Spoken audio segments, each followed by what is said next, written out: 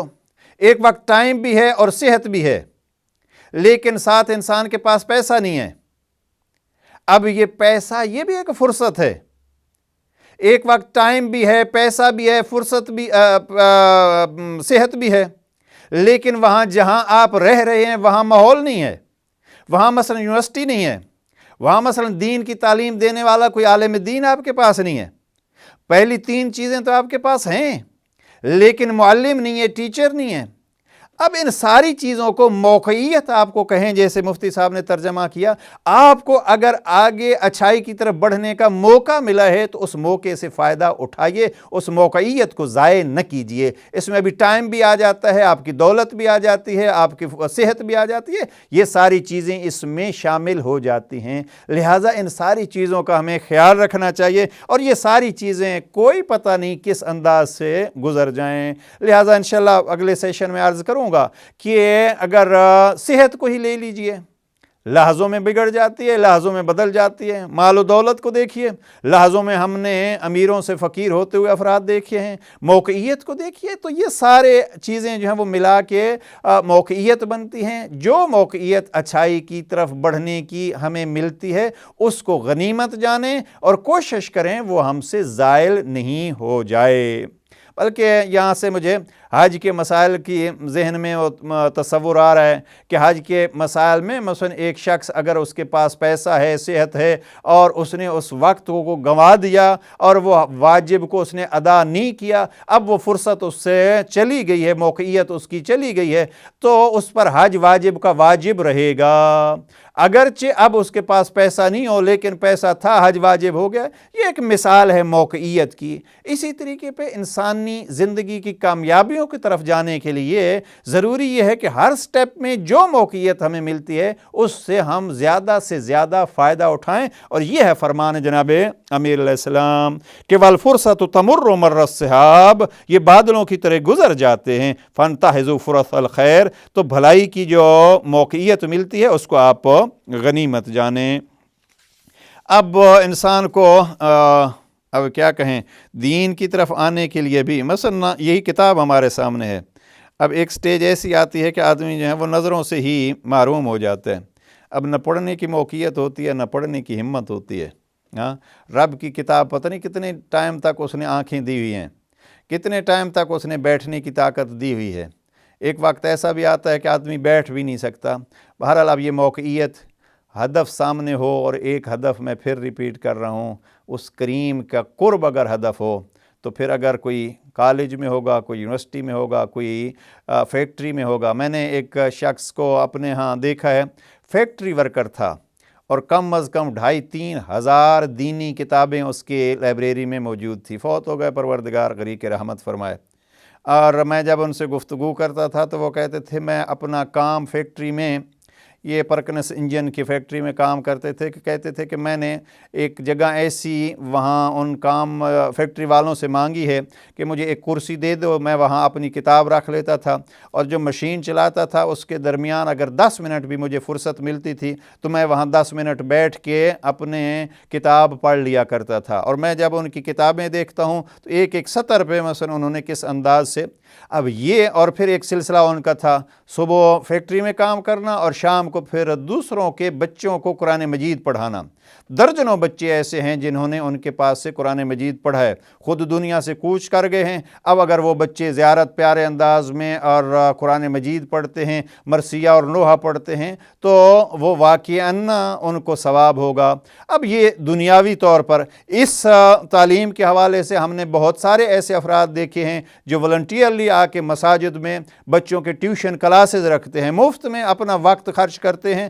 اور پھر جب ان بچوں میں سے کوئی بچہ دین کی راہ پہ اور کسی ایجوکیشن میں کامیاب ہو کے انسانیت کی خدمت کرے گا تو یقیناً ان کو ثواب ملے گا۔ لہٰذا کامیابی کے لیے ضروری یہ ہے کہ اپنے وقت کو اہمیت دیجئے۔ جوانوں سے کیا گلا، اس وقت تو صورتحال یہ ہے کہ بڑے بڑے افراد جو ہیں وہ بیٹھے ہیں۔ اب میں یہاں یہ عرض کر دوں کہ آپ جو ہیں وہ اپنے مثلا ٹی وی ہیں، الحمدللہ اب ہمارے پاس جو ہیں وہ ہدایت جیسے پلیٹ فارم اگر موجود ہیں اور دوسرے جو ٹی وی چینلز ہمارے چل رہے ہیں، بہت ہی مفید چیزیں اس میں آتی ہیں، لیکن اس کا مقصد معذرت کے ساتھ یہ نہیں ہوتا کہ ہم 24 گھنٹے آپ نے جو ہے اس میں نیند کے علاوہ فقط ٹی وی پہ بیٹھے رہیں۔ جو پروگرام ہم چاہتے ہیں اس پروگرام کو ہم دیکھیں، اور ٹی وی کا ایک چونکہ یہ برادران جو محنت کر رہے ہیں اس فیلڈ میں، ہم یہ سوچیں کہ دیکھیے ہم یہاں بیٹھے ہوئے ان برادران کا اس پلیٹ فارم کو، ان چینلز کو آگے بڑھانے میں کیا ان کی مدد کر سکتے ہیں۔ ہم کوئی پروگرام جو ہے وہ ذہن میں آتا ہے، اس پروگرام کو ہم ذہن میں رکھتے ہیں، ان کے ساتھ ٹی وی چینلز کے برادران کے ساتھ ڈسکس کرتے ہیں، پھر ان کو مالیات کی ضرورت پڑتی ہے، ہم مالیات میں ان کی مدد کرتے ہیں۔ اب مثلا ہماری وجہ سے اگر ایک پروگرام جاری ہو جاتا ہے اور اس پروگرام سے 50-60 افراد استفادہ کرتے ہیں تو آپ اس میں ثواب میں شامل ہوں گے۔ چینل والے خود کر رہے ہیں، ثواب حاصل کر رہے ہیں، آپ نے پروگرام دیا، پروگرام کو چلایا، پروگرام کی فنانشلی ہیلپ کی، یہ خود ایک کام ہو جائے گا، بجائے اس کے کہ ہم بیٹھے رہیں اور فقط دیکھتے رہیں۔ دیکھیں بھی اپنی تربیت کے لیے جو پروگرام ہوتے ہیں ان پروگراموں پہ، تو ہم اکثر جو ہے چونکہ ہدف سامنے ہوتا نہیں ہے، کئی گھنٹے ہمارے جو ہیں ایسے، اور جب چند افراد کے ساتھ بیٹھتے ہیں تو بھی پھر بامقصد باتیں نہیں ہوتی۔ بامقصد سے ابھی یہ نہیں ہوتا کہ ہم فقط جو ہیں وہ توضیح المسائل کی بات ہی کریں، یا اس میں بامقصد بات یہ ہوتی ہے کہ دوسروں کے غموں میں اور دوسروں کے دکھوں میں اپنے آپ کو شریک کر لو، اور دوسرے 2 افراد ہیں وہ بھی ممکن ہے یہی سوچ رکھتے ہیں، ان کو ملا لو کہ ہم دین کی کیسے خدمت کر سکتے ہیں، دکھی انسان کی کیسے خدمت کر سکتے ہیں، اپنے چھوٹے بچوں کی کیسے خدمت کر سکتے ہیں، اپنے اداروں کی کیسے خدمت کر سکتے ہیں۔ تو یہ ٹائم کی اہمیت تو، اور ٹائم کی اہمیت کے حوالے سے میں ظاہراً پہلے بھی کبھی کہہ چکا، جوانوں سے میں اکثر یہ کہتا رہتا ہوں کہ جو لوگ بڑے بنے ہیں دنیاوی طور پر جن کو ہم کہتے ہیں، مثلا مجھے بعض جوان بتلا رہے تھے یہاں کے یو کے کی پرائم منسٹر جو لانگ ٹائم پرائم منسٹر رہی ہے، اور ایک ان کا اپنا ایک بہرحال نام ہے تھیچر کے حوالے سے، تو وہ تھیچر کے حوالے سے کوئی جوان مجھے بتلا رہے تھے کہ تھیچر کہتی تھی میں 24 گھنٹے میں 4 گھنٹے سوتی ہوں۔ ہمارے ہاں مثلا قائد اعظم کے متعلق یہ وہ کہتے تھے کام کام کام، ابھی کام سے مراد جو ہے وہ 4 گھنٹے وہ سوتے ہیں۔ انسان کے ذہن کو سکون چاہیے، وہ ضروری ہوتا ہے، لیکن ایک حد ہوتی ہے جب ہمارے پاس ٹائم بہت ہو۔ آج ہم ٹائم کیسے ضائع کرتے ہیں؟ ہم میں سے اکثر جو ہیں وہ، اور جوان بالخصوص، ٹائم ہے جناب ہم سو رہے ہیں، 10 12 گھنٹے جناب سو رہے ہیں۔ باقی جو چیزیں ٹائم ضائع کرنے کی، یہ موبائل ہے اور یہ کمپیوٹر ہے اور یہ ٹی وی ہے، یہ اپنی جگہ پہ۔ کم از کم اگر ہم ایک چیز آج کے سیشن میں جو عرض کرنا چاہتے ہیں وہ یہ ہے کہ ہم اپنے ٹائم کی اہمیت کو جانیں، اس لیے کہ یہ فرصت تمر و مر السحاب، یہ ٹائم جو ہے وہ کس انداز میں گزر جاتا ہے۔ ہم نے بہت سارے افراد دیکھے ہیں جو جوانی میں ہی اس دنیا کو چھوڑ کے چلے گئے ہیں، لہٰذا جتنی رب نے مہلت دی ہے اس مہلت سے اتنا فائدہ اٹھا لیں کہ کل یہ چیز آخرت تک کے لیے ہمارے کام آئے۔ ایک حدیث جناب امی علیہ السلام کی اور سن لیجئے، یہ جناب امی علیہ السلام نے نہج البلاغہ کے تیسرے حصے میں ہی کلمات کثار میں نمبر 118 ہے۔ جناب امی علیہ السلام فرماتے ہیں اضاعت الفرصت غصۃ، موقع کو ہاتھ سے جانے دینا رنج و اندوہ کا باعث بنتا ہے۔ یہاں فرصت کا ترجمہ جو ہے وہ مفتی صاحب نے پھر موقع کیا ہے، اور بڑا پیارا اس حوالے سے، یعنی موقعیت کو کھو دینا، جب ہم کچھ کر سکتے تھے ہم نے وہ نہیں کیا، پھر اس کے بعد جب وہ موقعیت ہمارے ہاتھوں سے چلی گئی ہے پھر اب افسوس کے علاوہ کچھ نہیں کیا جا سکتا۔ جناب امی علیہ السلام نے جناب امام حسن علیہ السلام کو جو وصیت فرمائی ہے، اس وصیت میں بھی امام نے اس فرصت کی طرف متوجہ کیا ہے جناب امام حسن کو، اور کہا بیٹا یہ چیزیں جاننے میں بڑی جلدی سے چلتی جاتی ہیں، اور پلٹ کے آنے میں کبھی پلٹ کے آتی ہیں کبھی نہیں آتی، اور کبھی پلٹ کے آتی بھی ہیں تو ممکن ہے بہت دیر سے پلٹ کر آئیں۔ لہٰذا ہمیں اس سال کے حوالے سے اپنے مقصد کو اور مقصد کی طرف چلتے ہوئے اپنے راہ کو، اور اس راہ میں جو ٹائم ہمیں دینا ہے، بالخصوص میں یہی عرض کروں گا، اگر ہم اپنے 2015 کے سال کی ایک ایک لحظے کو اس نگاہ سے اور اس انداز سے گزاریں کہ ہمارا رب اس سے خوش ہو، تو یقیناً ایک سال میں ہم بہت کچھ کر سکتے ہیں، اور اس جو کچھ ہمیں کرنا ہے خدا کے لیے کریں۔ اور میں تو یہی عرض کرتا ہوں، چونکہ یاد امام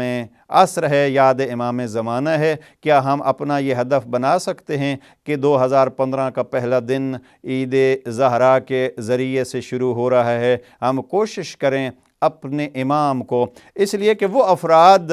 جو کسی کو چاہتے ہیں ان کی ایک خواہش یہ ہوتی ہے، اور وہ خواہش بڑھتی رہتی ہے، کاش جس کو ہم چاہتے ہیں ہم اس کے قریب ہو جائیں، کچھ وہ ہم سے کہے، کچھ ہم سے وہ مانگے، کچھ ہم اس سے بولیں، اور اگر نہیں بھی وہ ملتا تو انسان کو کم از کم دکھ ہوتا ہے کہ وہ ہمیں مل نہیں سکا۔ کیا ہم اس سال اپنے امام کو خوش کرنے کے لیے کوئی قدم اٹھا سکتے ہیں؟ امام کی خوشی وہی ہے، رضا اللہ رضا نا اہل البیت، جس سے رب راضی ہوتا ہے وہی اہل بیت کی رضا ہے۔ یہ جناب امام حسین علیہ السلام کا فرمان ہے، رضا اللہ رضا نا اہل البیت، جس پہ رب راضی ہوتا ہے اس پہ ہم اہل بیت راضی ہوتے ہیں، جس پہ ہم اہل بیت راضی ہوتے ہیں اس پر رب راضی ہوتا ہے۔ تو رب کی رضا کے لیے ایک تحریری مسودہ قرآن کی صورت میں ہمارے پاس موجود ہے۔ ہم قرآن کو اپنے سینوں کے ساتھ